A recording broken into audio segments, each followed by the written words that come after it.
All right, today we're diving deep, cracking open an ancient text to find a story about power, justice, and, believe it or not, identity. And the amazing thing is, it's been hiding in plain sight this whole time. So let's talk about the story of the Good Shepherd. You know the one, right? When you hear that, you probably picture this really calm, gentle scene. But what if I told you its original meaning was, well, the complete opposite of gentle? Okay, so this all kicks off with a really famous line from Jesus in the Gospel of John. And honestly, for centuries, people have been arguing about what he actually meant by it. You see, on the surface, it just looks like a nice metaphor, all about care and salvation. But what if it's something way more explosive? What if it's actually a radical claim about power and who has the right to rule? And this right here is where things get really interesting. It's all about how you look at it. So there are two ways to read this. The common view, scholars call it soteriological. It's all about salvation, how Jesus saves his people, the sheep. But there's a deeper reading, a Christological one, that asks a totally different question. Who is Jesus claiming to be? The argument here is that this isn't just some sweet story about saving sheep. No way. It's a massive political and theological statement. Because see, back in the Old Testament, shepherd wasn't just some guy with a flock. It was a royal title for God. So yeah, this is way more than a peaceful farm scene. It's a claim to be the divine king of Israel. So, how would we know this? Well, the clues are baked right into the details of the story. Because, and this is the crazy part, when you really look at it, none of it actually adds up in the real world of shepherding. The whole thing hinges on this hired shepherd who sees a wolf and just runs for it. But that brings up a really important question. What kind of wolf are we really talking about here? I mean, think about it. When you and I hear wolf, what pops into your head? Probably some huge, terrifying beast from a fairy tale, right? The big bad wolf. Well, the reality in this part of the world was something else entirely. So the Palestinian wolf, the actual animal we're talking about, is, well, it's kind of scrawny. It's a small, solitary animal. We're talking about 20 pounds. I mean, that's smaller than a coyote. So the idea of a grown shepherd running in terror from that, it's just ridiculous. It makes absolutely no sense. The threat is not what we think it is, not even close. Okay, so none of this works in a literal, real-world setting, right?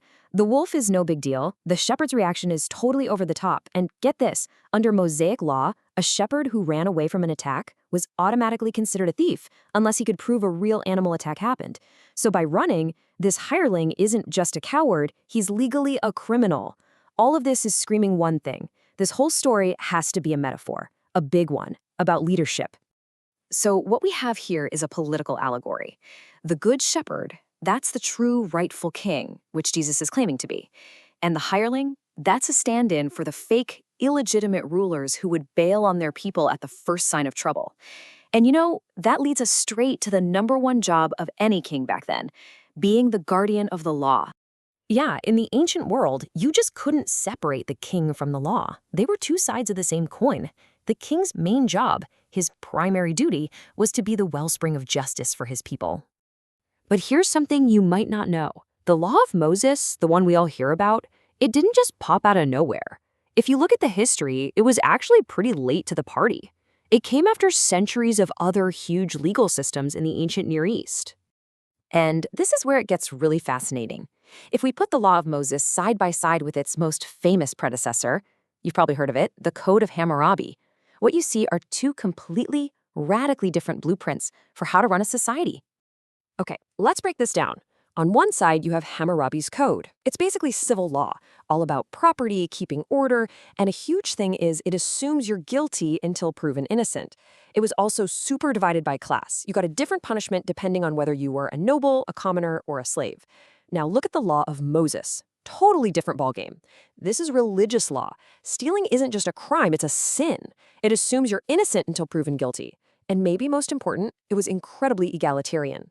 The whole system was built on this idea that everyone was a brother in the community. And this whole way of thinking, this philosophy, it's baked right into the job description for Israel's king.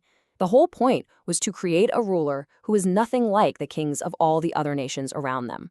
If you look at the blueprint in Deuteronomy 17, it's pretty amazing. It's basically a list of things the king is not allowed to do. It's all designed to stop him from becoming a tyrant. So rule 1, he had to be one of them, not a foreigner. He couldn't build up a huge army. He wasn't supposed to make shady deals with other countries through marriage. He couldn't just pile up gold and silver. At the end of the day, he had to be a brother among brothers. And here's the real kicker. His most important job wasn't conquering new lands or building monuments. It was to submit to the law.